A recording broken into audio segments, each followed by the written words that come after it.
Hello guys, ഇന്ന് ഞാനും കുക്കുമ്മയും കൂടെ ഒരു ശലം വരെ പോവാണ് കേട്ടോ. അപ്പൊ നീ എവിടേക്കാ പോകുന്നതെന്ന് ഞാൻ പറഞ്ഞുതരാം. അതിന് മുമ്പായിട്ട് ഞാൻ എന്റെ പുതിയൊരു ബാഗ് ഞാൻ നിങ്ങൾക്ക് പരിചയപ്പെടുത്തി തരാം കേട്ടോ. കണ്ടോ, എന്നെ ഇങ്ങനെ ഇടാൻ വേണ്ടിയിട്ട് എന്റെ കുക്കുമ്മ എനിക്ക് വാങ്ങി തന്നു പുതിയ ബാഗാണ് ഗായ്സ് ഇത്. ഇതുവരെ എന്നെ പെട്ടിയിലിട്ടായിരുന്നില്ല കൊണ്ടുപോയിട്ടുണ്ടായിരുന്നത്. ഇപ്പൊ ഞാനിങ്ങനെ ബാഗിലൊക്കെ എന്നെ അടച്ചു വെച്ച് അങ്ങനെയാണ് എന്നെ കൊണ്ടുപോകാറ് കേട്ടോ. കൂട്ടുകാരെ, എന്നെ ബാഗിലിടുന്നത് കണ്ടിട്ട് നിങ്ങൾ ആരും പേടിക്കണ്ട കേട്ടോ. എനിക്കിതൊക്കെ നല്ല ശീലമുള്ള കാര്യമാണ്. പക്ഷേ ഇവർക്ക് ഇതൊന്നും അറിയില്ലെന്നേ. ഇവര് ആദ്യമായിട്ടല്ലേ. ഇനി ശീലം ആയിക്കോളൂ അല്ലേ. ആയിഷേ, എന്റെ പിറന്നാളൊക്കെ വരുന്നുണ്ട് കേട്ടോ. ഇനി കുറച്ച് ദിവസം കൂടി കഴിഞ്ഞാല് എന്റെ ഒരു പിറന്നാളൊക്കെ വരാൻ പോവാണ്. അങ്ങനെ ഞാൻ ആദ്യമായിട്ട് എന്റെ ഒന്നാം പിറന്നാൾ ആഘോഷിക്കാൻ പോവാണ് കേട്ടോ. ഞാൻ ഇതുവരെ പിറന്നാൾ ആഘോഷിച്ചിട്ടില്ല ഗായ്സ്. അങ്ങനെയല്ലേ, ഒരു വയസ്സായാലല്ലേ എല്ലാവരും പിറന്നാൾ ആഘോഷിക്കുള്ളൂ.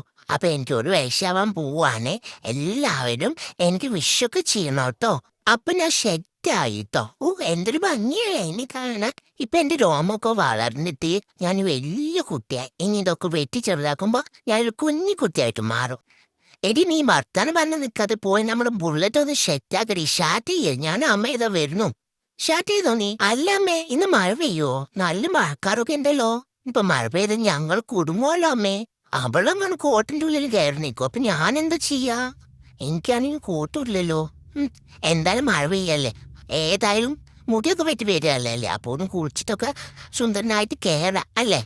അങ്ങനെ കുറേ കാഴ്ചകളൊക്കെ കണ്ട് ഞങ്ങൾ ഇങ്ങനെ വണ്ടിയിൽ കുറേ നേരം പോയിട്ടോ. അങ്ങനെ കുറച്ച് നേരം കഴിഞ്ഞപ്പോ നമ്മുടെ ഷെൽത്തെത്തി. ഈ മാമന്മാരെ എന്നെ എന്തൊക്കെയോ ചെയ്യുന്നു. എനിക്കൊന്നും മനസ്സിലായില്ല. ഇവര് എന്താ ഈ ചെയ്യുന്നത്?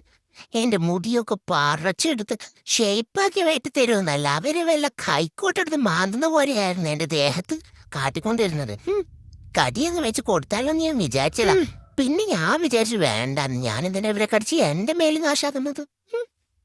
അങ്ങനത്തെ കാശ് ഞാൻ കുറിച്ച് കുട്ടപ്പനായ റെഡിയായി. നീ എന്താണ് ഇങ്ങനെ നോക്കുന്നേനെ? എന്റെ ഗ്ലാമർ കൊണ്ടാണോ? എന്തൊരു ഭംഗി എന്നെ കാണാനല്ലേ.